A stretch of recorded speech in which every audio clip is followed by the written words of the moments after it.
Good day, everyone. My name is Claudine Manjara, and we are the Group 2 reporting the topic from week 9 to 12, understanding through play and its theories. Okay, the topic that we have is learning through play in early childhood education. Okay, we have a objectives here.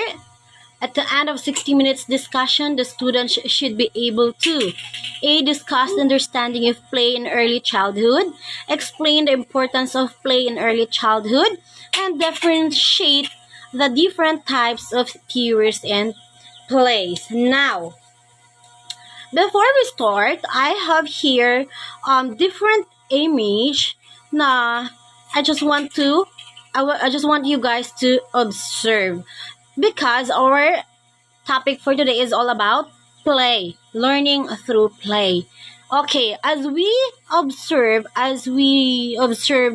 those image, okay, the children are playing different kinds of play, whether it's outdoor play, jumping or running with friends, and so on. Okay, first is why is that play is important? Why is that very crucial to children when it comes to learning or when it comes their learning development? Okay, first we must need to define or why is that play is important to children. Okay, play is essential for all children, birth through 8. It helps develop young children's symbolic and imaginative thinking, pair relationships, language, physical development, or even problem solving skills. Okay, as we all know, children learns fast, okay, in if they engage themselves to do or to act. Nakwa, they are very, what? They are very curious, diba? Trying to experience everything. They are very interested in different things and then they want to try it. And that is normal, okay? But the focus of learnings should be on a process. Why? Because there, of course, we all need their willingness, diba? Their willingness to keep trying, experimenting to gain understanding, and encouraging curiosity. Now, why is that? Now, play is very essential para doon sa mga bata. Dahil yon, it helps to develop what? Their imaginative thinking. In what way? In what way that that a play might be helped through the children? Diba? It helps to develop their imaginative thinking, pair relationships. Even though in pair relationships, of course, it helps to socialize people. Diba? It helps them to interact people. Language, na? At the age of at infants are very what? Madalas hindi ba 'di ba sila nagsasalita? Of course, because they're infant. Okay. But through play, they learn fast to learn different languages, right? In physical development, in what way? Of course, it helps their what? Fine motor development through playing. Through playing that like molding a clay, diba? It helps their fine motor. It helps them to write easily, diba? It helps their hands as strong as they can so that they can write properly. And of course, in problem solving skills. As you imagine or have you noticed even at our home, no? If we have a mayroon tayong mga kapatid and then even though if we already read the story about something and they keep asking, di ba? Tanong sila ng tanong nang walang katapusang tanong. And that is very good to the children. It helps their what? Problem solving skills. Okay, kaya pala ganito. Okay, kaya pala ganyan. That's why the children are always asking because what? They are very curious sa mga bagay-bagay na kanilang nakikita o kanilang naririnig. Even, di ba? Gusto nilang i-try kahit na ano. Di ba? Because what? They are very interested kahit na ano yung makikita nila. Okay, why is that? What is the importance of constructive play? Okay, it helps children to make sense of the world, develops their problem-solving skills, yun nga, yung sinabi ko kanina, social skills, and improve their fine motor development. Yun, yung sabi ko, fine motor development. Yung sa physical development kanina, help them also to be healthy, 'di ba? Kasi ngayon in nowadays, yung kids ay mas nag-i-enjoy through playing gadgets. Hindi na sila lumalabas. They did not engage themselves to play in playing outside with their friends, no? They are enjoying playing with their gadgets, playing Mobile Legends, mga Roblox, or anything na play lang nila through at their home. So, hindi sila lumalabas. So, ano yung affected doon? Yung kanilang physical development. And then, even yung pagkikipag-socialize nila sa ibang bata. Di ba yung mga bata na hindi lumalabas or minsan lang pinapalabas, madalas they are mga sakitin sila. Hindi naman lahat. But kadalasan. Kasi hindi naman nila yun nakasanayan na environment. Di ba? Yun din yung disadvantages ng mga bata na hindi lumalabas. At yung advantages naman dun, sanay nasa labas. Mayroon kasing ganun. Okay. In playing, meron ditong insights si Piaget. So according to him, children needs to engage in types of play that reflect their level of cognitive development. So gusto niya, sabi niya, kailangan daw yung mga bata ay ma-engage doon sa play or kahit na anong laro na nagre-reflect doon sa kanilang level of cognitive development, doon sa kanilang thinking. Okay, meron siya ditong 4 stages of play. Okay, the number 1 is functional play. Okay, it is the use of bodily movement with or without objects. Okay, example dito yung sa, yung mga bata na baby, yung infant, di ba? They are playing with their example with their legs, di ba? As you observe, yung infants is nag-i-enjoy lang sila na linalaro nila yung kanilang legs, yung kanilang kamay, and then patingin-tingin kahit saang sulok ng inyong bahay. Kahit wala man lang silang hinahawakan na object. So, yun, according yun kay Piaget, kailangan daw yun. Okay? Nagre-reflect din yun sa kanilang level, doon sa kanilang cognitive development. Okay, number 2 is constructive play. Okay, this stages naman is uses objects, blocks, Legos, anchor toys, or different materials in an organized, goal-oriented way to make something. Okay, dito naman, we should need to use what? Objects. No? Mag-i-enjoy naman dito yung bata. No? Mag-reflect talaga dito yung kanilang cognitive development. Number 3 is symbolic of fantasy play. Okay, role-playing to be a baby, superhero, monster, and believe actions like driving cars and using wood as a cell phone. So, kung matatandaan natin, yung mga kabataan natin, ganito yung mga laro natin kasi wala namang gadget noon. Ay, mayroong gadget pero sa ating edad noon ay hindi tayo masyadong interested doon. Ngayon lang itong generation na ito. So, naalala ko pa noon, yung mga kapatid ko, they get a bamboo, kumuha sila ng kawayan at ginagawa nila yung parang motor, tapos malayo kasi yung igiba namin. So, doon nila linalagay yung galon doon sa kanilang ginawa na parang cars nila at motorcycle nila at doon ginagamit nila. At doon, nag-i-enjoy sila at the same time ay tulong pa sila. And then using wood as a cellphone, yung ginagamit natin yung cellphone yung wood as a cellphone, or even yung mga sira na tiles, ginagamit natin yung cellphone. Kasi, mas nag-i-enjoy din tayo doon. And then, hindi natin yung makalimutan. Like what I've said kanina, 'di ba? I remembered when I was 6 years old, na ganun talaga yung linalaro namin noon. And then, we are learning doon, through doon, 'di ba? Kasi, we are going to pretend to be a baby, superhero, monster, and believe actions. Ganyan kasi yung mga bata. And then for the number 4 is game with rules.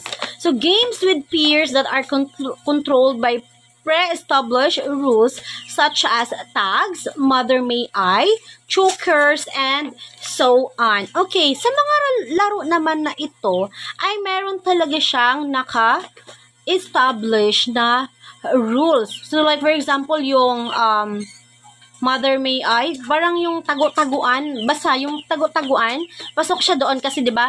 Pag bilang ng 3, nakatago na kayo. So ganyan yung mga examples ng game with rules na dapat talaga daw nilalaro 'yon ng mga bata, 'di ba? Because what? It reflects their cognitive development. So yun yung according kay Piaget.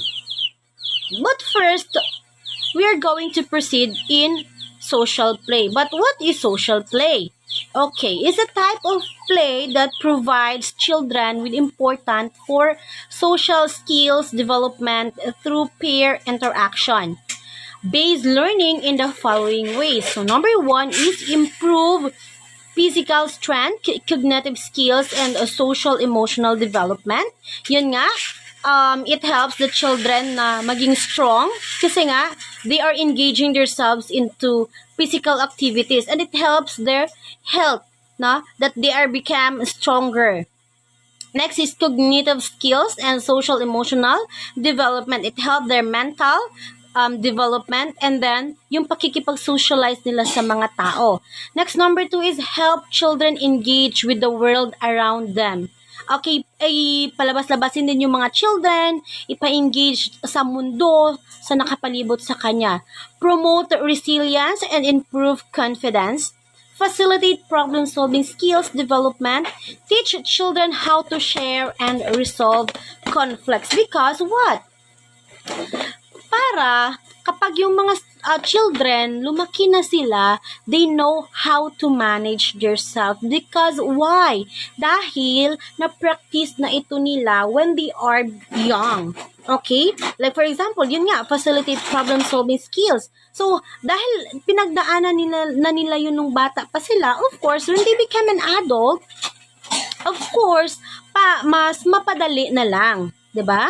Yun yung importante doon sa kung bakit ba kailangan itong social play ng mga children.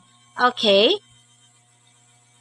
In parting stages of play, pasok pa din po ito sa importance of play. She formulated a theory and classification of children play corresponding to the stages of children's development. So, yung kanina kay Piaget, yung stages niya naman, di ba? He believed that according to him, we need to what? We need to reflect yung play na naka-reflect doon sa kanyang level of cognitive development. So sa kanya naman, kay Partens naman, meron din siyang classification of children play corresponding to the stages of children's development. Okay, the number 1 is unoccupied play.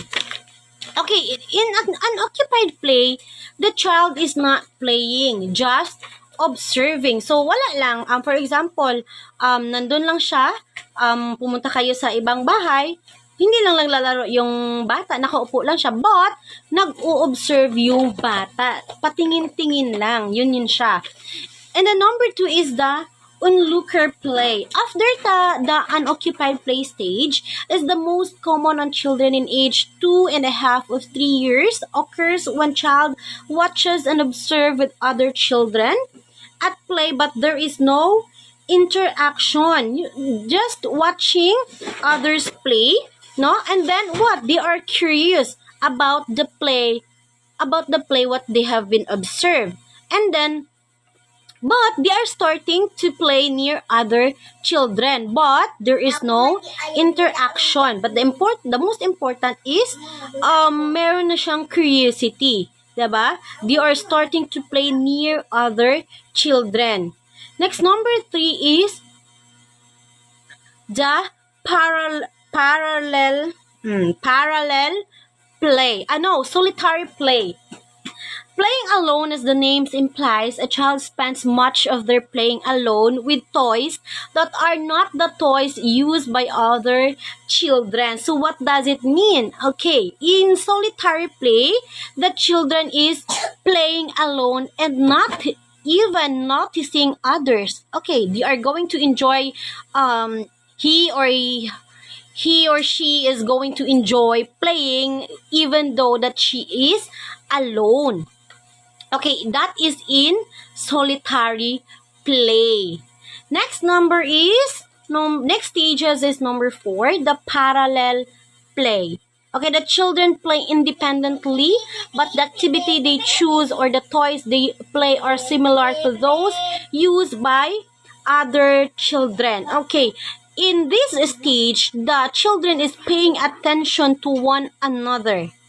Okay, even though that he or she is playing independently, but he is paying attention to one another. Okay, what does it mean? Yung toys na ginagamit ng iba ay ginagamit niya naman. Or what have been she or he observed, that is what he is going to apply herself. Okay, next is the number 5, associative play. Okay, in associative play, group activities are loosely structured. Children participate in a common, similar activity but may have separate goals and focuses. So, meron na dito in associative play, there is he or she engage a question, or he engaged herself in asking each other's questions and advocating personal choices. Kung ano yung gusto niyang laro, yun yung lalaruin niya. But he gets an idea from others kung ano yung linalaro niya. But meron siyang kanyang goals and focuses. Meron siyang kanyang personal choices. Yun.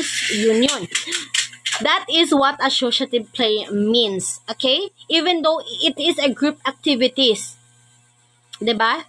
Kasi yung children talaga naman is kanya-kanya ng ways of enjoying themselves. Even though kahit na tayo na mga matanda na, no? We have our own goals and focuses on something, on how ourselves na mag-i-enjoy tayo at matuto din tayo. Okay, and number 6 is cooperative play. Child play in a group organized for producing a product or do achieving a common goal. Children begin the type of cooperative play at around the age of 3. Kasi nga, makakalabas na siya, diba, nun? And then, marunong na din siya makipag-socialize sa tao dapat nun. So, he is going to engage himself na dito sa cooperative play. Meron na ditong socialization, 'di ba? Mag-share na siya with others, and then of course, they're going to following rules and guidelines kasi nga nasa group play siya, and then that is socialization comes na marunong na makipag-socialize ang bata dyan, so that para maging mas mag-enjoy siya, is kailangan niya makipag-socialize, right? Dahil kung hindi, ay hindi na siya mag-i-enjoy noon. So, dapat, yung bata kasi marunong siyang sumunod doon sa mga, rules and guidelines doon sa kanyang linalaro. Kasi, every play naman ay we are going to learn. Because according to Albert Einstein, no, play is needed to be enjoyable. Yun. No, kailangan daw natin mag-enjoy doon sa play na linalaro natin. Kasi, Kasi what? 'Di ba? Maraming conceptions about children learning through play because they believe that it's just waste of time or waste of effort, but that is just misconceptions. According to Albert Einstein, play must need to be enjoyable because if the children did not enjoying playing, it is only activity.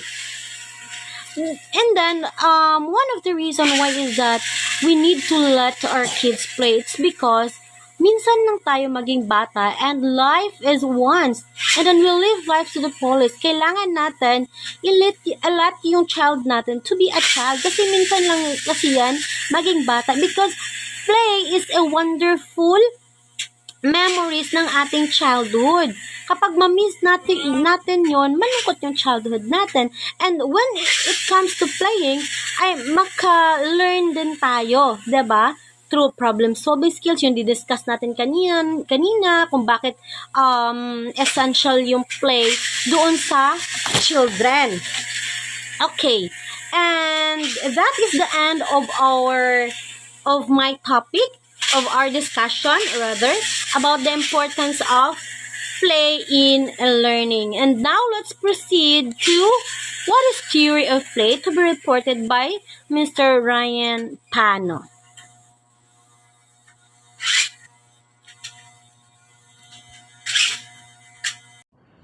Play theories in early years. There are many different play theories in early years and beyond. This page covers theories put forward by Piaget, Vygotsky, Montessori, and more. This helps us understand how play can benefit children and how play can affect their development in a wide of grades. The wide range of skills. What is theory of play? A theory of play is a set of ideas surrounding how play relates and affect cognitive development through children and beyond. This may be put forward by psychologists who have been studying the way in which children's brains develop and how it affects as adults. Play theories generally refers to cognitive development in younger children. Piaget theory of play. Jean Piaget theory of play suggested that children play and intellectual development are keenly interested. Piaget theory of cognitive development proposes of 4 stages. According to Piaget, children engage in types of play that reflect their level of cognitive development. Functional play, constructive play, symbolic or fantasy play, and games with rules. This is based on Piaget, the 4 stages of cognitive development. The first, sensory motor stage, 0 to 2 years. Babies and toddlers live in the parents and experience the world through exploration using their 5 senses. The sensory motor stage typically takes place within the first to 2 years of a child's life. It's made by the child discovering the difference between themselves and their environment. The second is pre-operational stage, 2 to 7 years. Young children will talk at the world from their points of view. They can think about things that are not in front of them with picture or words, but not very skilled in problem solving yet. During this stage, young children are able to think about things vocally but not very skilled in problem solving. 3 is concrete operational stage, 7 to 11 years. Children become more empathic and can think about world from other points of view. The word constraint refers to that which is tangible, that which can be seen, touched, or experienced directly. The last is formal operational stage, 12 above. Older children can now talk more about abstract ideas and from arguments. This stage of formal operational, the child can analyze the environment and make deductions, and they can use these roles to understand how abstract concepts work and to solve problems. Vygotsky theory of play. Lev Vygotsky disagreed with Piaget for stages of development. Instead suggesting that children learn continuously and independently of specific. Vygotsky believed that everyone is born with 4 elementary mental functions.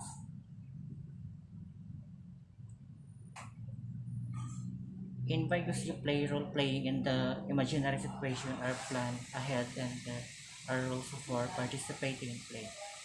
Each imaginary situation has a set of rules and roles. It is our social and cultural environment that allows us to use the elementary skills to develop and finally gain higher mental functions. Frugal theories of play. Frugal play theories for early years focus on child-led play, believing this to be the basis for physical, intellectual, social, emotional, and spiritual development. His belief that play is the highest form of human expression in childhood informed much of this theory and is still much of teaching in nurseries. And he believed many key principles for history. Children should be valued as its own stage, not just a stepping stone to adulthood. Play is a vital helping children learn how to think, to work and more about the world around them. Children will will all develop at different rates and this should be respected. Education focus on what children can do, not what they cannot do. Children emotional, mental, and physical stages are all of vital importance. Children are heavily influenced by this around them, both adults and other children.